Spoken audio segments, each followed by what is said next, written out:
Hello, Ryan here, aka Mech, and welcome.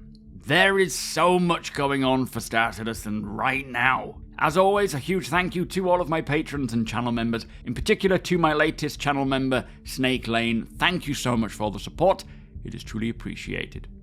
So we have a lot to cover today, as there are a lot of things happening for Star Citizen at this time.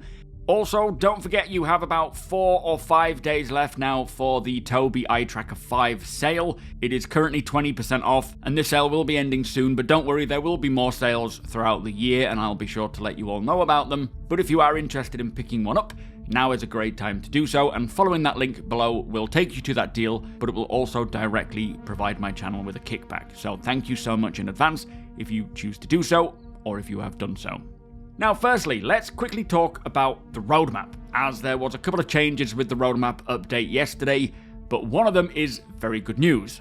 So the RSI Zeus Mark II ES and CL have now been moved from their original expected release window of Alpha 4.0 into a 324.x build, meaning they are coming in a point patch for Alpha 324, be that 0.1, 0.2, or whatever, while we are awaiting 4.0.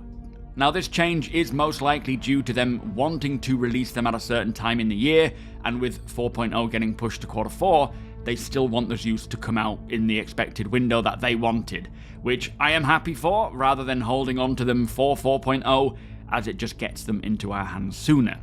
Also, the Aegis Saber Peregrine was added to the release view for 324, as that is now in game, but that's a little less exciting. Next, let's talk about this cargo loader mech-style vehicle that we keep getting teased.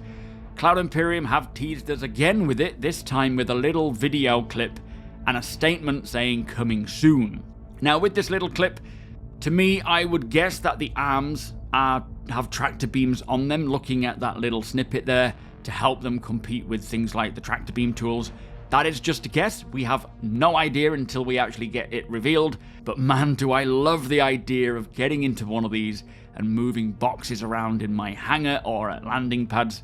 That is going to be so much fun. I don't even want to guess at what it can do and what it can't do. I would rather just wait and see, but it will certainly require some tweaking and balancing with all the other tools and devices that we have and that we will see, like the hover trolleys, just to ensure that it has a use case. Either way, I suspect that this vehicle will be revealed at CitizenCon, and I would not be surprised if they sell it for real-life cash and in-game credits eventually too. It would not bother me in the slightest, as they will all be acquired in-game anyway.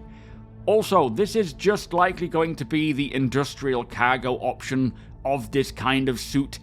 There will still be a Titan Armor-style combat suit, and likely many others for industry, and from other manufacturers as well, other than just Virgil. But with that said, there is not much known about this, so I'm not going to spend too much time on it. Do let me know your thoughts, but we will have to wait and see what it is.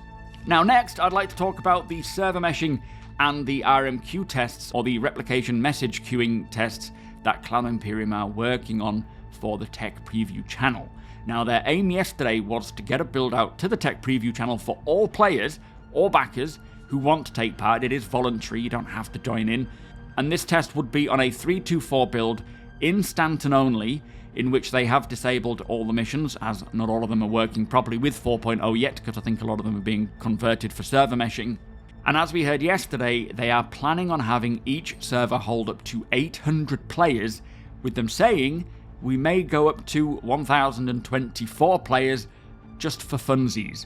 Now, as always, they like to push their tech to the point of breaking just to see what its limitations are. And last time they did a test like this, where they increased the player count, they got to about 800 or 850 players, and then it kind of tanked. That is why they have built the replication message queuing system, which is to handle this, and again, they will push the player count just to see how far it can go. Now, unfortunately, due to a specific crash, they say, the test didn't get published last night, but they will try again once they have a fix for this, potentially in the morning, meaning most likely afternoon for us here in the UK or Europe. So pretty exciting stuff to see them testing this many players, and fingers crossed all goes well as they push towards 4.0. And when 4.0 releases, I wouldn't be surprised if the player count is somewhere in the region of something like 500 to 800 players.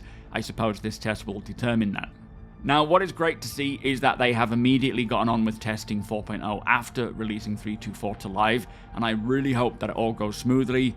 Chances are it won't, but it is not that far off, and upon being asked if we will see a Q&A on server meshing, replication layer, and the RMQ in the future, Cloud Imperium replied saying, "It is possible, but 4.0 isn't all that far away, and we do prefer to show rather than tell."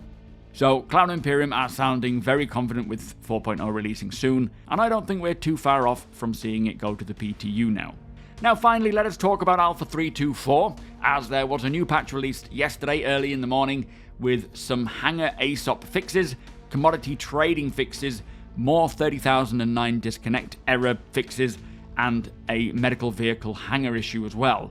It was also mentioned by one of the devs in regards to the hangar and ship reclaim issue that they have put in a new fix in the latest patch that has not yet rolled out to all servers, but this will be rolled out to everybody in the next few days. Now, I can see for some that these fixes have resolved many issues, but for others, they are still experiencing the same issues, so I suspect we will continue to see more hotfix patches roll out until this patch is sorted for everybody.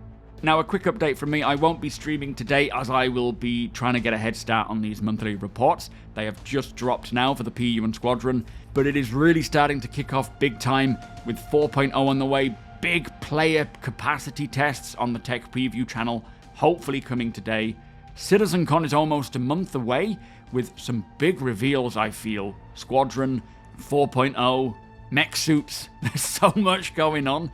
I'm really excited to see how the rest of this year turns out, and hopefully 4.0 can make it into our hands before the end of the year in a good state. Don't forget, tonight on Star Citizen Live, we will be hearing from Benoit from Montreal, likely talking about the progress on server meshing and much of the foundational tech.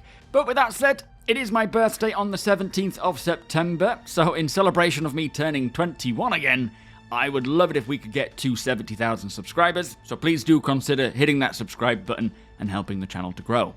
Also, come and hang out over at twitch.tv/SuperMacBrother, the link is below. I won't be streaming today, as I say, but I will be back on Monday.